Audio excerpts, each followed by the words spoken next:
G'day guys and welcome back to your English Aussie. Today we're going to go through buy, sell and hold transfers for game week 18. I am recording this just before the Sunday lot of games, so both the Liverpool and Chelsea matches have not yet been played, but I wanted to get these sort of potential transfer plans out to you early so you could make decisions before price rises after quite a few big things happening this weekend. So first off, I'm going to start with the defenders to buy, sell and hodl this week. And the first off is going to be Jurriën Timber of Arsenal. Arsenal next week are up against Ipswich. Timber playing in that right back role has previously been linking up really nicely with SAKA, who unfortunately picked up an injury in Arsenal's latest game.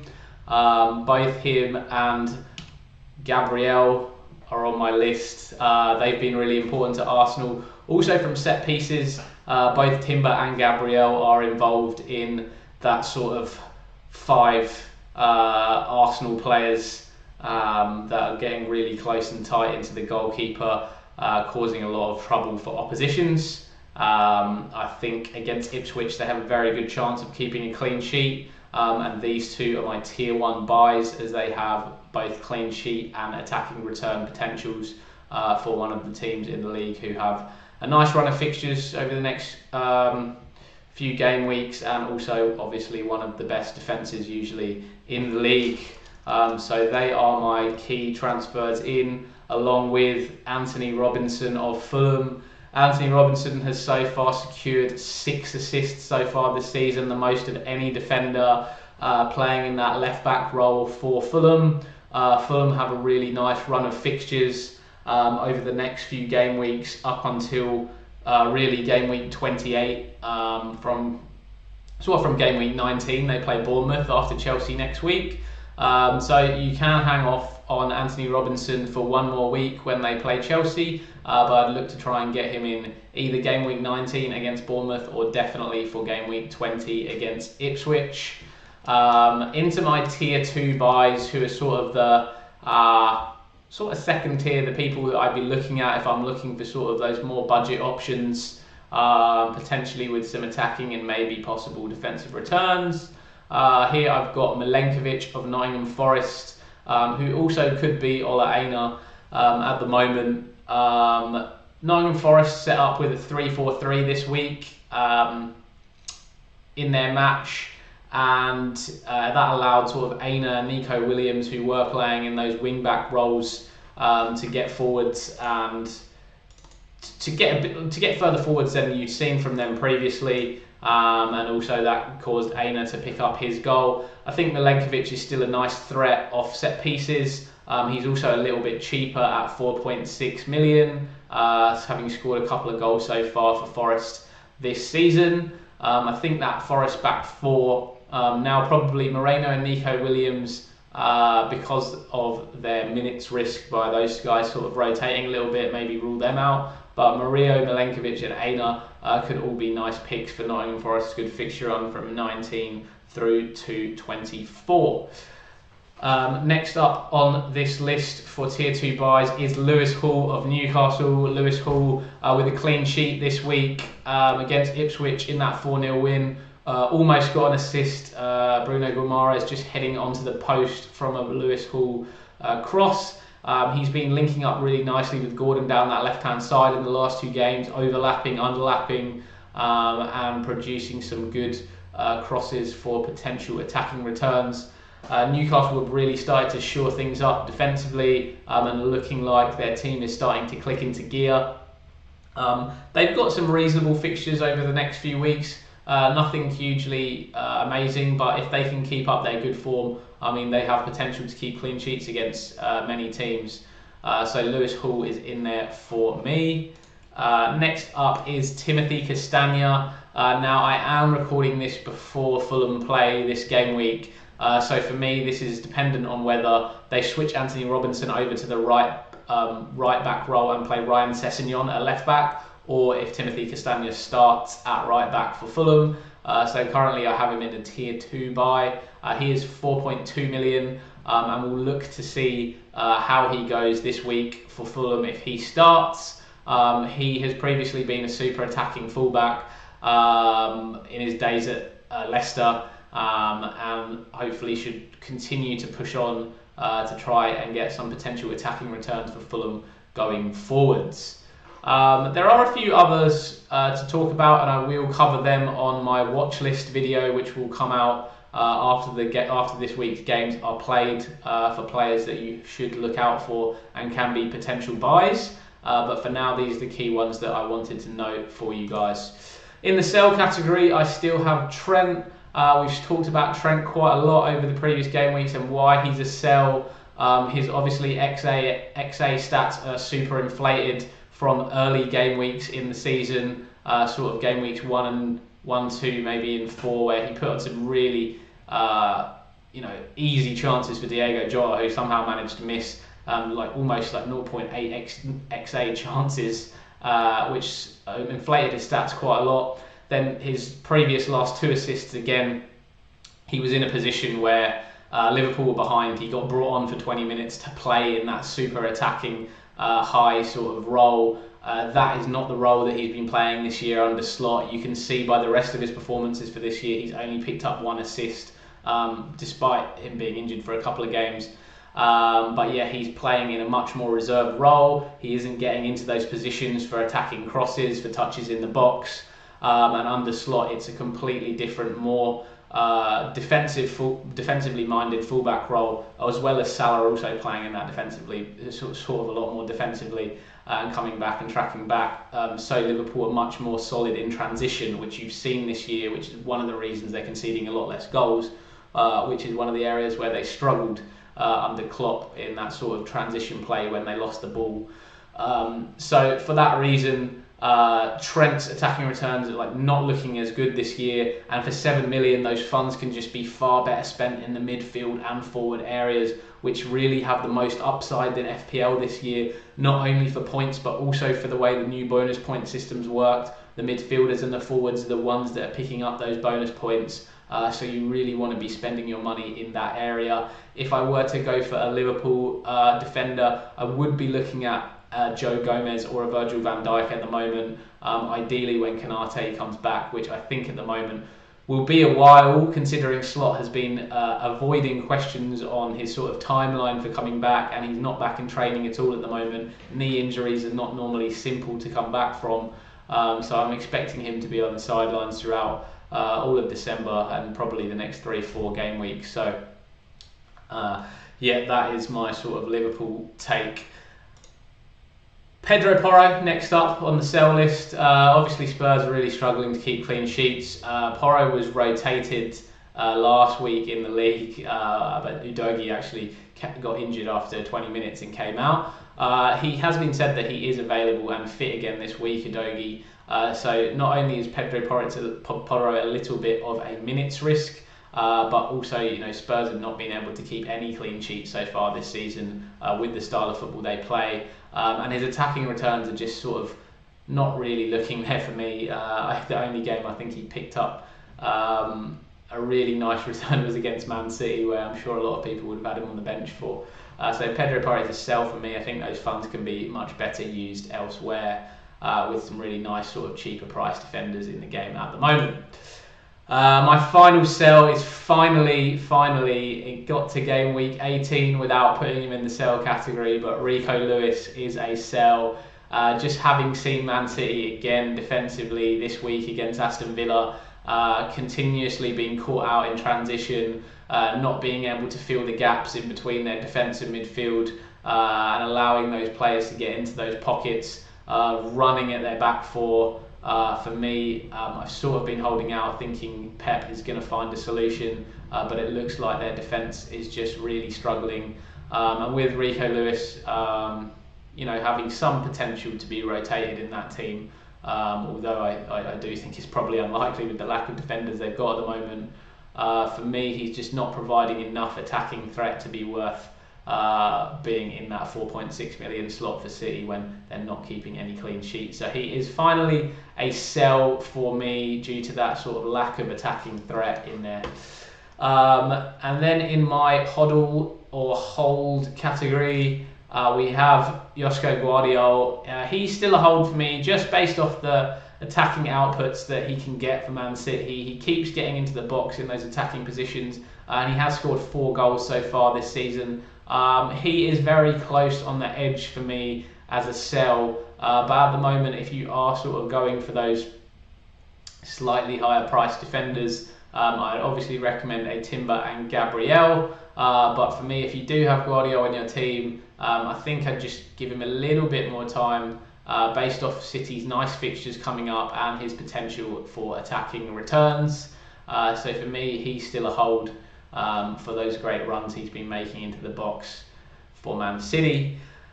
Finally, on the hodl, we have Levi Colwill. I think Chelsea obviously have some really great fixtures coming up. Everton coming up today, and then after that they have Fulham, Ipswich, Palace, Bournemouth, Wolves. Really nice sort of defensive run for them before hitting Man City, and then West Ham, Brighton, Villa, Southampton, Leicester. So some really nice fixtures for Chelsea. If you do have Levi Colwill, I know he's not looking good for attacking returns, but I would just hold him in your team over this run. And if you don't have him, I would also consider maybe a Mark Cucurella as a potential option for Chelsea going forwards in that left-back role now he's back from suspension. Moving on to the midfield, and first up, g'day guys, it's your English Aussie. Just a quick pause to say, if you have been enjoying this video, please give us a subscribe, like the video. It will really help grow our subscriber base and channel at the moment. We're just a small channel trying to grow, so if you're enjoying this content, please give us a subscribe and a like. Thanks a lot. Let's get back to the video. On my tier 1 list for buys, no surprise to absolutely anybody, is Mo Salah. He continues to just be an absolute threat for Liverpool. Attacking output, goals, assists, bonus points, everything you want from a midfielder, Mo is delivering this season. Liverpool with good fixture run, and Salah in exceptional form means if you don't have him, just give up and buy him right now. Secondly, up on here is another guy who has been in exceptional form this season, is Cole Palmer of Chelsea. He's been going really well so far this season. He's picked up 11 goals and 6 assists so far, and is someone who just has the ability to be very destructive and score in big hauls. It's someone that you definitely want to look at in your team as a potential captaincy option in some weeks. That rounds out my tier 1 buys, which maybe gives you an inkling into somebody who might not be in the buy section anymore for this game week, and we will be getting on to him. However, next we're going to talk about tier 2 buys, and top of this list is Ismail Assar of Crystal Palace. He has scored in his last couple of games for Palace.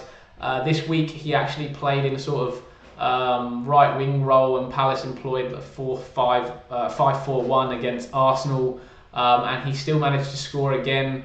He's in nice form at the moment, and he was looking even nicer when Eze was around, and Palace has sort of employed that that sort of 2 behind Mateta and Sarr and Eze. They were had a really nice offensive structure. I think maybe you can write off a little bit Palace's performance against Arsenal this week. They're missing Eze, different defensive setup, playing in that 5-4-1 formation. But Sarr still managed to return for Palace, who previously to that had only lost 1 of their last 8 Premier League fixtures and were unbeaten in 5. So definitely still a nice pick. 3 goals and 2 assists so far this season. And actually his statistics are starting to pick up with non-penalty expected goals and assists per 90 of 0.56 per game. So Ismail Assar leads off that tier 2 buy list, followed by Ahmad of Man United. He's been looking really nice for Amorim lately. He's been one of Man United's standout players, and we do just have to keep watching with Amorim to see whether he's going to continue to start in that forward role or whether he'll be employed in a right wing-back role for them. I think he's looked really nice in that front 3 with Rasmus and potentially Bruno or somebody else. So if he continues to start in that role for Man United, I think he's a really nice budget option at 5.2 million. Next up for me, and a really interesting one, is James Maddison. 7 goals and 4 assists so far this season. I think the 5th top point scoring midfielder after Salah, Palmer, Saka, and Mbeumo, and just been in really nice form for Spurs. Started 13 out of their 16 games so far this season, and non-penalty expected goals and assists of 0.61 per game. He's able to get some explosive returns. He's on set pieces for Tottenham, and he's starting to get into that sort of number 10 role with Kulusevski on the right, Son on the left, which I think is Tottenham's best formation, which we've been talking about for a while, just giving them more attacking threat, and hopefully are going to be able to break down some of the teams that play the low block against them. I think Maddison's really important in that, and for me, he's somebody I'm definitely looking at getting into my team. His fixtures are not so wonderful at the moment, but they do start to pick up going onwards from maybe game week 22 is when Spurs' fixtures really look nice. But they do have Wolves in 19 and Nottingham Forest in 18, who have also been conceding, other than this week, have been conceding some goals lately. So Maddison's definitely an option to consider. Finally, in the buy category, we have Bruno Fernandes. Another one who it sort of depends on Amorim's positions, whether he plays him sort of in that deeper lying pivot role, or whether he employs him as part of that front three. I think really makes a difference as to whether Fernandes is a good option or a slightly less good option. So for me, let's wait and see United tomorrow against Bournemouth, where he picks him up. If it is Bruno, Ahmad and Rasmus in that front three, I think they're both looking like really nice options for Man United going forwards. Again, there will be some additional players to look out for in my watch list video that will come out after the games this week. So please keep an eye out for that. Once it comes out, I will link it up above in this video or at the bottom of this video, so check that out. Into my sell, and we have Brennan Johnson. I've been saying all season, or not all season, but recently he's just not been involved in the attack really. His goals are coming from Tottenham playing on the counter when they're already ahead, late on in games, or just arriving at the back post sometimes, but he carries 0 assist threat. And Tottenham have been creatively far better with Kulusevski on the right, Son on the left and Maddison in the centre. Johnson missed the last game, and we will wait and see how Tottenham line up against Liverpool this week. I expect him to be left out again. Next up, Dwight McNeil. He's on here mostly because he hasn't been fit recently, but also Everton going forwards have been nothing short of abysmal in the last few weeks. Sorry to Everton fans listening, but yeah, I mean, if I had a defender against Everton, I would be definitely playing them, whatever team they were from. Everton have really not looked good, and it is just tactically the way they play a lot of direct long ball football, really struggle to keep possession, and against the bigger teams, they're going to really struggle to score goals. Next up is Bukayo Saka. He did unfortunately come off after 25 minutes in the Arsenal game this week with a hamstring injury against Crystal Palace.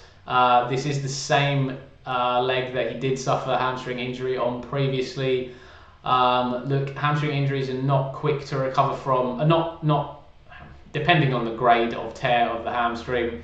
I will expect him to be out for at least 1 or 2 game weeks, if not more. The fact that he had to come off after 20 minutes, obviously not a good sign, but with hamstrings, they do take precautions, and if it is even a small sort of tear, they are going to take them off and not risk them for the rest of the game. So it is a chance that it might be just a grade 1 tear of the hamstring, and he could be back in 1 to 2 weeks. I think they will take a little bit more precaution with him this time, just because it is a recurrence of the same injury, and make sure that that hamstring gets back to full strength before they put him out there again, to make sure he doesn't suffer another injury. In the huddle section, Jarrod Bowen picked up an assist again this week. He's really West Ham's main driving force, along with Kudus. I like him better in that right wing role for West Ham. However, he did get his assist once he moved into the number 9 role when Fulkrug came off. West Ham are going to probably be looking for a striker in this transfer window as they nurse Fulkrug back to full fitness. I think Jarrod Bowen's a hold for one more week. They have Southampton next week, and then followed up by Liverpool and Man City. I would potentially be looking to get rid of him after that, but I definitely hold for one more week against Southampton and hope for some returns. Bryan Mbeumo didn't get a return this week in Brentford's fixture. However, just created so much for Brentford in that game. He was really unlucky not to get a return. I thought he was a super important part of Brentford's play, even though he was out on that right wing. Brentford did set up again in that sort of 4-3-3 formation, 3-4-3 formation, where Mbeumo played on the right wing rather than the 3-5-2 that they've been playing recently with him and Wissa up top together. Previously, we've seen Mbeumo be a bit wider and a bit more out of the game, but he did manage to come inside a little bit more this week, get involved much more in the game, and was one of Brentford's key attacking threats this week. He was quite unlucky not to return, and Brentford don't have the worst fixture run coming up. They've got Brighton next week, who have been conceding goals, followed by Arsenal, which is a tough one, and then Southampton and Man City, who both have been conceding goals. And then from game week 23 on to about 29, they come with a quite nice fixture run. So I think if you've got Mbeumo and you're not really set on going to anybody else, if it's not a Salah or a Palmer, I think he's an easy hold over the next few weeks. He can definitely continue to return, and being on penalties is obviously very important. Moving on to our forwards and our tier 1 buys, the man Alexander Isak, first hat-trick for Newcastle I believe this week. Almost one of my captains this week. I went with Salah, had Isak as the vice in the end, made a last minute switch from Palmer. He's looking like in unbelievable form for Newcastle, who are really starting to click into gear, with also Anthony Gordon and Jacob Murphy looking really nice in the wings, and Jacob Murphy will be on my watch list this week for someone to look out for at 4.9 million. Is a really interesting route into sort of the Newcastle attacking line, who have looked so good over these last few weeks. Next up, Nicholas Jackson, Chelsea with some great fixtures for a long time, and the top scoring team in the league so far with 36 goals. Nicholas Jackson's been playing great so far for Chelsea this season, linked up superbly with Cole Palmer, and for me he is definitely somebody that I'd be looking to get into my team with 9 goals and 3 assists so far this season. In the tier 2 section, we do have Chris Wood. He just continues to deliver for Nottingham Forest. No return this week. Did have one good chance with a header which was saved. Surprising to see him not put that into the goal, but he's just been magnificent value at 6.6 million. He scored 10 goals so far for Forest, and for me it's just a really nice option and price point. With the way tactically Forest set up, everything sort of feeds into Chris Wood. Next up, an interesting pick this week is Gabriel Jesus, who midweek for Arsenal was scoring in the EFL Cup a hat-trick, and then came into this game week and followed it up with 2 goals and an assist. With Arsenal next week playing against Ipswich, Gabriel Jesus could even be a captaincy option for Arsenal, and with Bukayo Saka now being out, they are going to need other routes to goals, and I think Gabby Jesus could be a lovely option over the next few weeks at 6.7 million. They did start with Havertz in the midfield, so they were both playing together, and unless Arsenal sign a striker in this window, I think Jesus could be looking really nice going forwards. Next up, Johan Wissa of Brentford. Again, didn't manage to return this week, but I think Wissa is almost fixture proof. Great footballing IQ, gets into fantastic positions. Probably should have scored again this game week. Just didn't quite have the finish when he needed it. For me, Wissa is still at sort of second tier buy if you are looking at somebody around that price range. Finally, Jamie Vardy as a sort of price point option. I would probably, if you are looking down at that lower price point, he is the one I'd like to go for. I prefer him over a Jimenez or a João Pedro at the moment. Jamie Vardy's been in really nice form for Leicester, and he's come to life under Rude again. He has scored 6 goals and 3 assists so far this season, so he is continuing to return, and I think he is a nice option despite Leicester's fixtures. In the sell category, we do have Ollie Watkins. John Duran started for Aston Villa this week, and Watkins will be a minutes risk. I expect Duran to start again for Villa, given he scored again against Man City and looked really sharp. Watkins coming off the bench as well, so you don't really want him in your team, given he will still come on for a cameo. Danny Welbeck, he's not been quite fit for Brighton. If he does come back, he is an interesting option, but for me at the moment, he just doesn't quite seem to be fit enough to be included in that Brighton team. And with forwards all scoring points around the board at the moment, you really want to have somebody in there. So he is a sell for me at the moment for Brighton. Matheus Cunha, ban hasn't quite come through yet, how many games he will be banned for, but he has been charged by the FA, and he will be banned for likely quite a few games. Wolves' nice fixtures have also come to an end now, and they do start to have tougher fixtures with United, Tottenham, Forest, Newcastle, Chelsea, Arsenal, Villa, Liverpool in their next few games. So for me, Cunha was on the way out anyway. Try to get him out when you can. There is a chance that he might still be available for next week if the ban doesn't come through by then, which has happened with players like Bentancur. So look out for that, but I think he is someone to be looking to sell going forwards. If you have him, Raul Jimenez is still a hold for me. Fulham have nice fixtures. He's their striker. Let's see, his minutes is a bit of a risk for me with Rodrigo Muniz up there as well. So he is sort of tending to that sell category for me. But with Fulham's nice fixtures, if he's starting up front, I think you can just hold on to him for the time being and move if you need to. João Pedro, still a hold for me. He's still starting and a talisman for Brighton. They just haven't really been clicking without Welbeck. If Welbeck does come back, I do expect to see an upturn in performance for JP. They did shift him into that number 9 role in the second half and put Ruta up front, where I think he operates more effectively. But Brighton just don't quite have the same attacking patterns going without Welbeck in that side. They do seem to really be missing him going forwards. But he is still a hold for me. They do have some nice fixtures coming up with Brentford next week, who have been conceding a lot of goals, and then followed up by Villa, who also have been conceding. So hold for a couple more weeks for me, unless you are desperate to get somebody else into your side. And finally, Erling Haaland. City obviously have some nice fixtures coming up with Everton, Leicester, West Ham, Brentford, Ipswich. If you do have Erling Haaland, he's still a hold for me. He's obviously not been good recently, but those are some really nice fixtures now. This is now the City fixture run of 5 game weeks where people have been looking at bringing him in for. So if you do have him, he is a hold for this week.